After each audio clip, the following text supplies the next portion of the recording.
in our reputation management services, it's not about social media management. When your name is mentioned, we have a reputation management division that actually monitors keyword mentions for specific entities, HNIs, PEPs, and we help them to manage those bad images, bad content about them. We help them to clean it up. We help them to present them in a good optics. So these are areas where people don't even see actually exist, but people need it.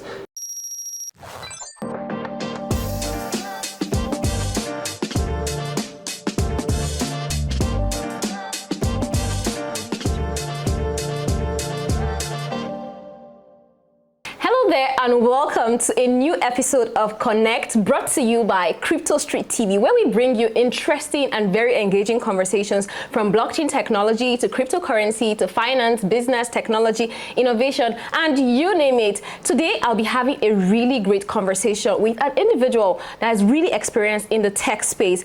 If you're new here and you don't know who I am, my name is Chioma Otie, and you're welcome again. So now I'll let my guest introduce himself, and then we jump into today's conversation. Good day. My name is Adote.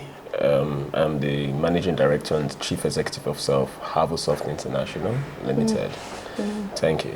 All right, thank you so much. It's great to have you here, and I hope we're going to have a very, very good conversation. So to start with, I would like you to tell us what your role at Havosoft is really about. What do you do? What's your daily routine like? Interesting. My daily routine in Havosoft is quite mad with a lot of responsibilities, from overseeing ensuring that the corporate vision is all the activities of the business is aligned to achieving our mission statement and our vision statements. Aside that, following up with correspondence with partners and stakeholders in the business, both government, private stakeholders, individuals, as well as the workforce, which they are the indispensable substance in the business. They do all the daily activities of ensuring that customers' requirements are met by the solutions we churn out, and also our managed services division actually meets their targets. Okay, great.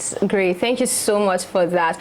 Well, one question I like to ask guests when they come on here, especially if the name of the organization sounds a bit interesting, is to know how the name was reached. So tell me, how was the name Havosoft reached? Thank you. That strikes. So Havosoft simply means have all soft.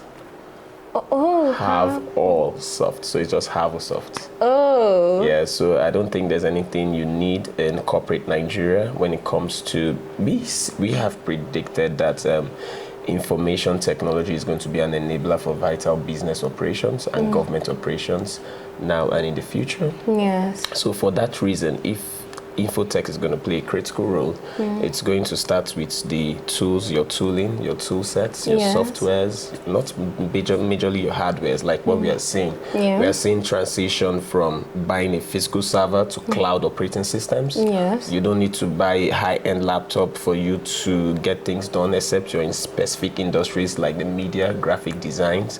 But when comes to raw computing, you actually get a full operating system and access it with your Android phone or with your Windows tablet with minimum hardware requirements. So we see that transition from hardware to cloud operations, and this is not going to change. That's why you have the likes of AWS investing in the cloud, you have GCP, you have Azure, everything is cloud operating systems now. So if these are going to be a critical part, so you need stakeholders like us to start researching, looking for cutting edge technologies that is going to meet customers' requirements and demands for the future.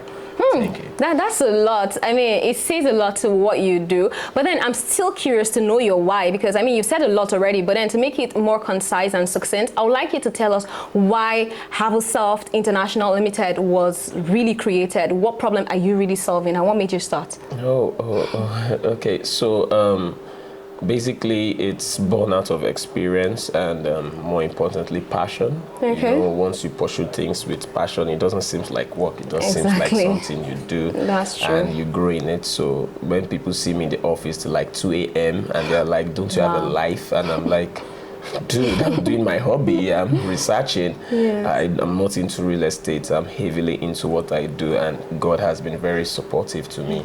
So the why there is just, first, I'm pursuing passion and purpose. That's just it. Secondly, we are witnessing a situation in the world where there is no industry or even discipline you're going to mention now that information technology does not play a critical role. That's true. If you go to medicine, you're looking at nanomedicine, you're looking at hospitals, do not resort to traditional operations. They are going to electronic healthcare records. Yes. You should invest in it. You're looking at music now, you don't even need to sing, just go to sono.ai. Create a song about a country called Nigeria. I want it to be a soprano voice. Prompting. A country called Nigeria. And it just creates it. Yes. And you choose your voice, you choose Exactly. your and that's the click it. of a button. Exactly. 10 years ago, you will never imagine people can ever initiate from text to music. Yes. You don't need reggae. You can create the kind of reggae song you want and choose the voice, and you have like a full album for you. Yes. This is the evolution we are going to. It's going to get better. Yeah. So now you see why we created Havosoft. That answers it. Perfect. I absolutely agree with everything that you've said. But then I would still like to ask another question. I see your company's profile and I see that it is quite broad. So I would like you to, in very clear terms, tell us what you really do and what kind of businesses you serve. Interesting. In Havosoft, we are very, very specific with our target market and with our audience, because people say there's an oversaturation of software development companies. Exactly. But I think reverse is the case. So regardless, we are not just those traditional software companies that build mobile apps, websites. We've passed that niche. Now, what we do is that we go for specific target markets. For instance, you can't build any enterprise solution, not just in Nigeria or any part of the world, that's going to be robust enough that you're not going to implement certain level of integration. For you to travel out of this country, immigration needs your NIN to be verified by NIMC. Yes. NIMC and immigration needs to work in place. For you to even just buy an app on your phone, for you to be alive, you need to buy credit, buy airtime, use your mobile app. They need to validate your phone number, they need to validate your BVN, they need to validate even the bank, the recipient bank. These are integrations. So people don't really see that modern businesses rely on enterprise integration to succeed. That's why when you log into your app and you say it's not working, it's not working. There's a dependency, there's a service partner whose API is failing. So you need to cater for all them. So we go for this specific market, for instance. We look at, okay, do you know that if you integrate this, you can validate every contractor that comes into your business and know their true identity? Do you know if you subscribe to our metadata suite, you can actually know who your employee is before you even recruit them? This complements into your staff approval, staff KYC. You want to know who they are, you want to know their background records. So we have a product suite for that. So we go for specific niche in the entire IT industry. We just don't go for that. So these are some of the things we do. Also in our reputation management services, it's not about social media management. When your name is mentioned, we have a reputation management division that's actually monitors keyword mentions for specific entities, HNIs, PEPs, and we help them to manage those bad images, bad content about them. We help them to clean it up. We help them to present them in a good optics. So these are areas where people don't even see actually exist, but people need it. Just say, imagine Google searching your name on Google about your company and seeing that it's about fraud or seeing some bad optics, bad reviews. It's going to hurt your prospects and your clients. Absolutely. So these are those little niche that we detail and we focus on, some of them. That's a lot. I mean, your organization has gone beyond beginner, it has gone beyond intermediate. It is now at the advanced. It seems to be at the advanced level, because speaking about all that you've said now, I don't think a lot of people have gotten to this level. Not everybody have seen the viability in these sectors that you've actually developed on, and I think it's very great. So it begs for the question of, how long have you been in business for? 5 years. 5 years? Yes. I mean, that's not a very long time, but neither is it a short time. So you made it sound like you were a juvenile in the sector. So how has it been for you so far? It has been interesting. It's been rewarding. I'll be very honest. It has been because first, I give all glory to God. It's not easy because you need to be consistent. However,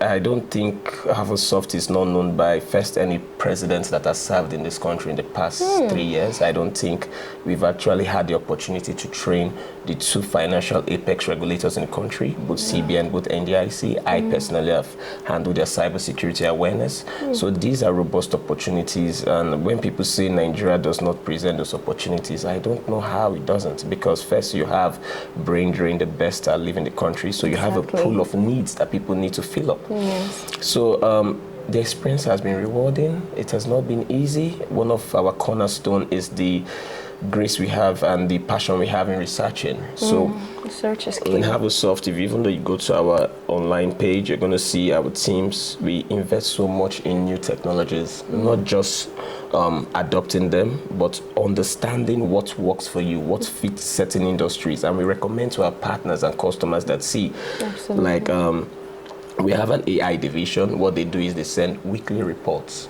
on new AI solutions. You have, we've predicted that the market of AI is going to be very huge, but the problem is that you're going to have too much options. So there's going to be a glut of AI. So you see a lot that you don't really need. You see a lot that doesn't really help you to be more operationally efficient. So we do that. Take time, look at it, look at the pros and cons. They send the reports, I look at the reports, and as I tell you today, I don't think there's any SBU, no strategic business unit in my company that does not leverage the use of cutting-edge AI technologies to be more operationally efficient. And we recommend this to our partners. That's absolutely interesting, and it helps to at least stay forward in your game, and I think that is absolutely great. So you talked a lot about structure. I would coin it into one word as structure, because talk about your people operation. I'll talk about that because it is important. So tell me, when it comes to recruiting and looking out for talent, it's quite a difficult thing to do in Nigeria because a lot of people say these people are not talented or they do not know how to operate in certain spaces. How do you manage people and how do you keep them on your toes to deliver on their requirements? Oh, thank you. So in terms of recruitment, first, our recruitment process is fully automated. Fully automated. So as we are talking, if you go to careers.havosoft.com, you're going to see our ATS. That's our applicant tracking system. It's a full-fledged end-to-end recruitment platform where potential candidates can go there to apply when jobs are open. When they go, they look at the criteria. So you don't even apply if you don't meet the criteria. Then when you apply, you fill up all your information, and once you save, automatically it goes to the human resource department, which is Miles. He handles it. And when he sees that notification, he need not go through hard copy or soft copy CVs. Imagine you having 20,000 CVs. Why will you look at them? That's a huge number. 20,000 might be even too far-fetched. Let's say 50 or 100.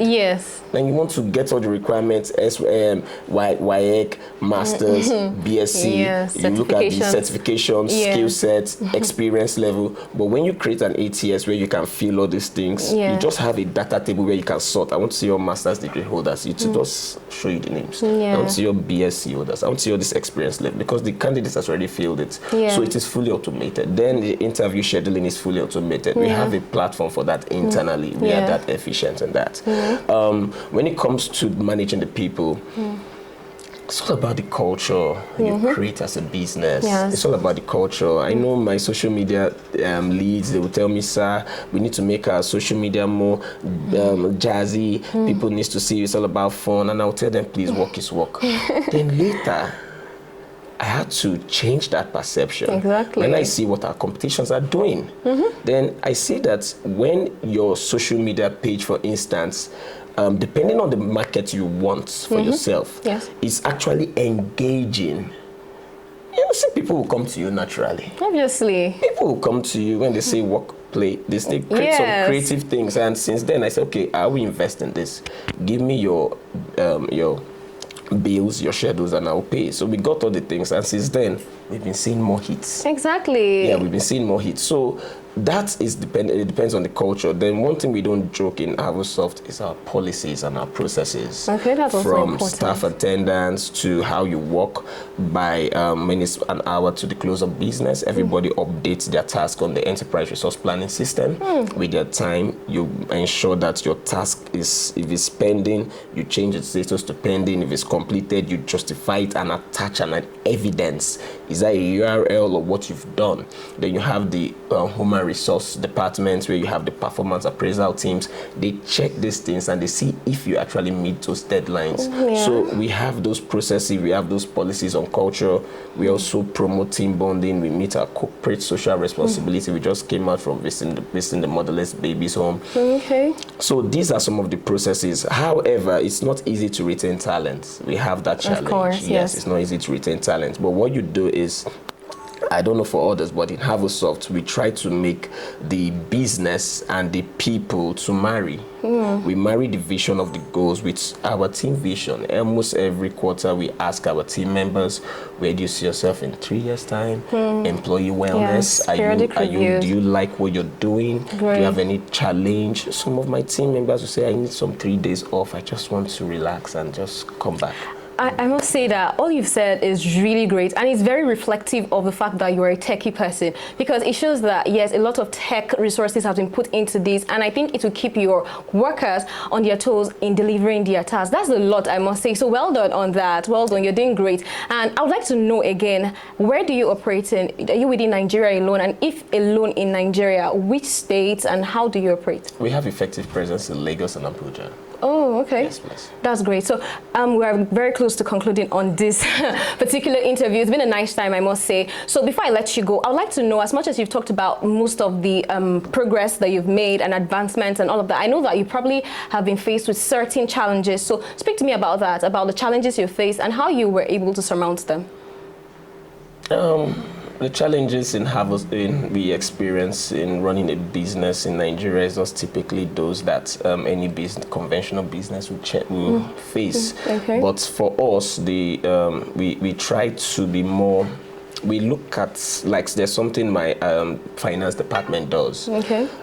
It doesn't do it every quarter, it does it every month. Every month it brings all our OPEX and we look at our operating expenses and we look at what did we spend money on. Yes, the month. What are we, when we do our business performance appraisal, we look at, are we making money, are we not making money? We look at all these things. So at some point, that was last year, we noticed that the major pit hole that gives us problem is diesel.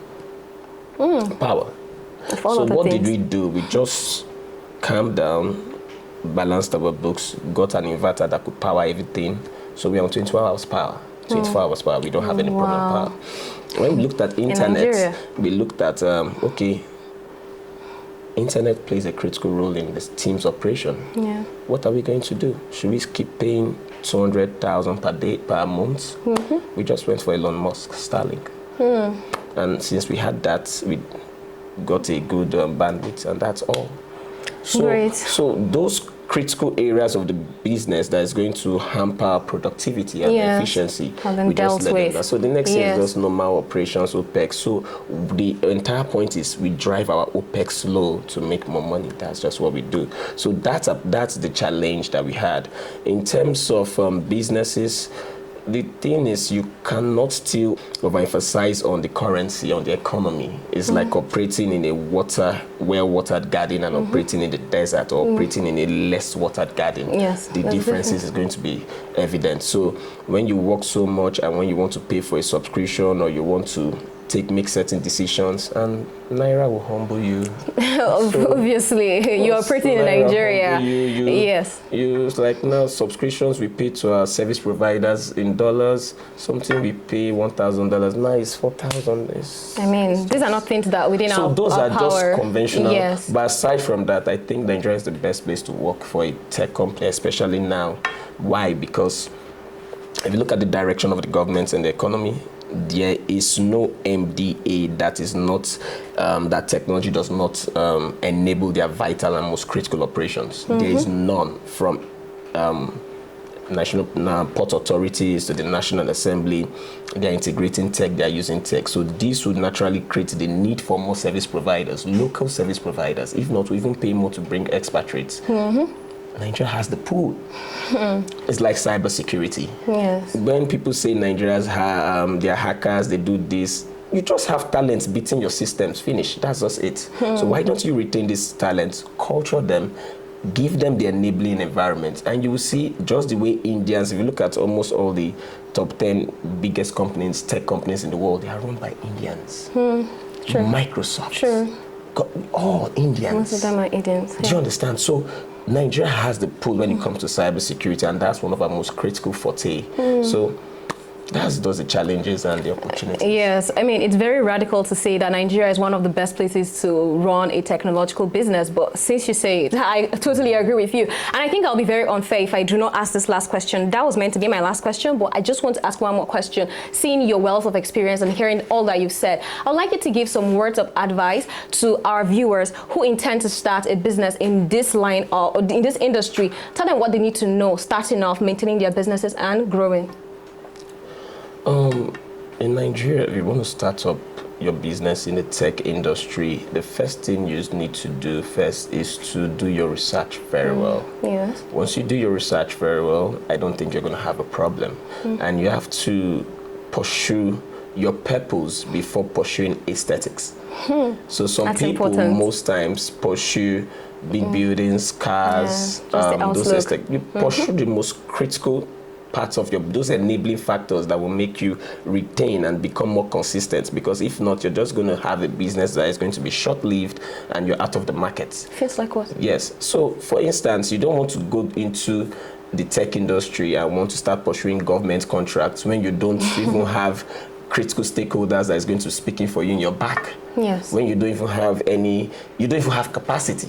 Yes. You're just going to hit, it's going to be a blowback. So you have to do your research very well. Then you need to have sponsors. I think that's important. Yeah. You shouldn't start a tech business in Nigeria with own funds, except you really have so much in your store. You've bootstrapped a lot. Yeah, so you need to have sponsors who are going to be just behind you to guide you and tell you you're overspending, we are not seeing any returns, you're cutting off, and you need to have a plan, a full plan. Do you want to sell off? Do you want to continue? Do you want to retain? Do you want to grow the business to a point where you need to move management? So it depends on your long-term vision. Thank you very much. Thank you so much. I feel your contributions or your words of advice are very realistic, especially to the present situation here in Nigeria. So I must say thank you very much. And I would say well done to you on what you do with Havosoft International Limited. You're doing a great job. So that would be it for today. Thank you so much for the entire conversation. I've been able to learn a thing or two, and I believe that our viewers out there have also been able to learn one thing or the other on how to start and run a business in this particular industry. So that's it for today. Thank you so much. And remember that if you're new to the channel and you haven't subscribed yet, ensure to do that. You wouldn't regret that, because you get to see content that would inform you, enlighten you on starting and running a business, especially in the area of business, finance, technology, blockchain, cryptocurrency, and a lot more. Again, my name is Choma Otie, and it has been an absolutely amazing time here. For today, that's it. I'll see you another time. Bye for now.